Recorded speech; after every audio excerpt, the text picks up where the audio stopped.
Traegers have a flow sensor. I was gonna say, let me get out of your way, but you know, Let me get myself you guys are together a smidge taller than me. It's kind of you guys are going. Kind of been moving. Well, you gotta get over there. Everyone good? Okay, so We're in height order.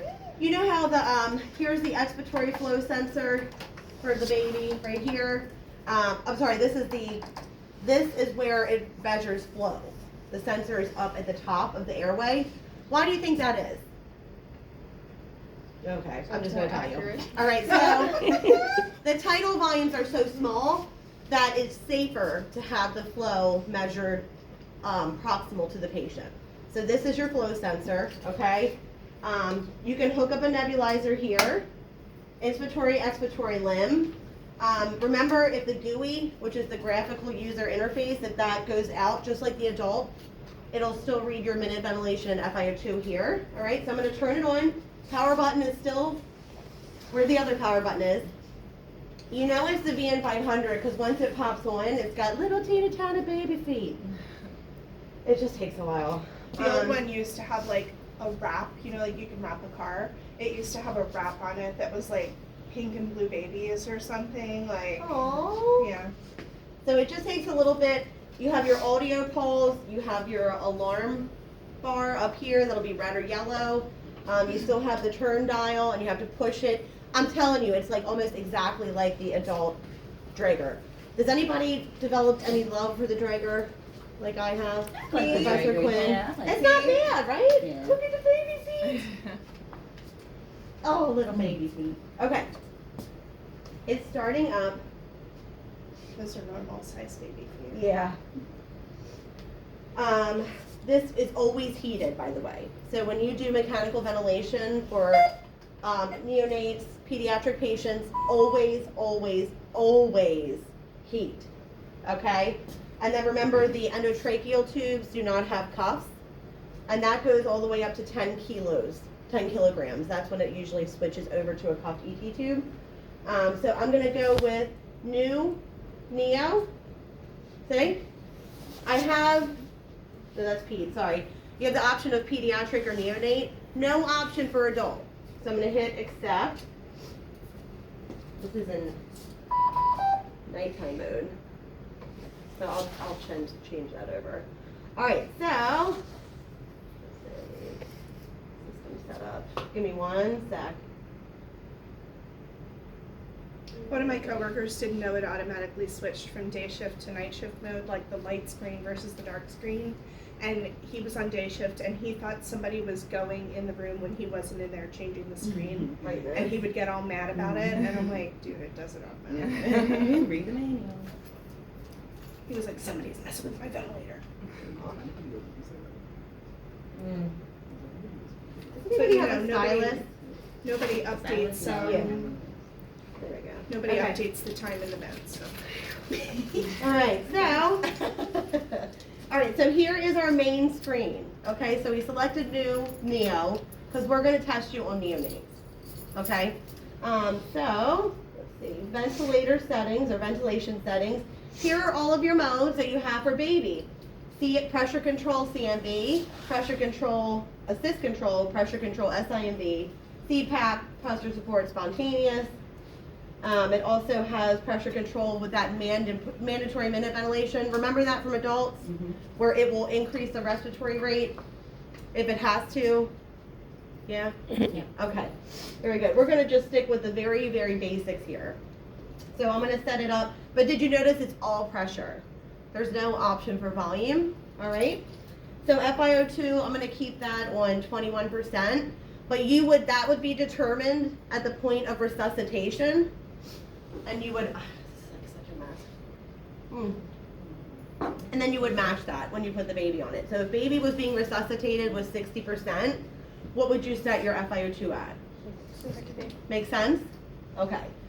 Eye time, it depends on the birth weight, low birth weight or full term. What one was in the middle? 0.5. 0.5. So I would just say stick with that. Like, you know, make it easy on yourself. Respiratory rate, what was the range? 20 to 40. If you say 20 to 40, I'll be okay with that too. 20 to 30 for what? Neonate? For neonate. 20 to 30. Okay, how about we do 30? Sound good? Yay, nay? Yeah. Yeah, it's Okay, 30 good. to 40 for peaks. Got it, okay.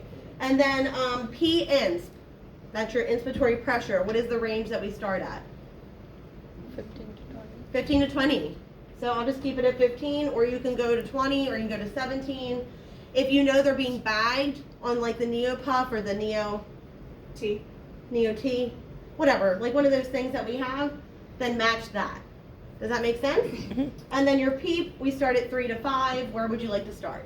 3. 3. Remember with the Draeger, I don't know if you remember this, but what you see is what you get. What that means is that, remember, it's not additive, where you have to add the PEEP and the PIP together to get your total pressure. This won't go above 15, so that will change your delta P. You could have the same exact settings. So what is your delta P on the Draeger if you have 15 over 3? 12. Yay, Yeah, Brad! 12 centimeters of water. Brad here! Brad! I've been doing it all week with my kids. Well done, well done. So the delta P would be 12 centimeters water. The same settings on the Servo U. What is your delta P? What is your total pressure if you have to add them together? 15 plus 3 is 18. That's your total pressure. So your delta P actually is 15. It's what you set your PIP at, because remember it's additive, whereas this won't go above what you have to know that. Especially in baby world, you gotta know that, okay? So I'm gonna go ahead and start it up. You can also do high flow oxygen therapy with a heated one limb circuit on this Look ventilator. at that belt. little Bless wee you. lung, guys. Look at that little wee lung. Tiny little baby. Ow! Okay, so, Bless you. there we go. It had to adjust because the flow rates are so small. It was like the scaler was like crazy. All right, so you have your output here. All right, let's go to our alarms.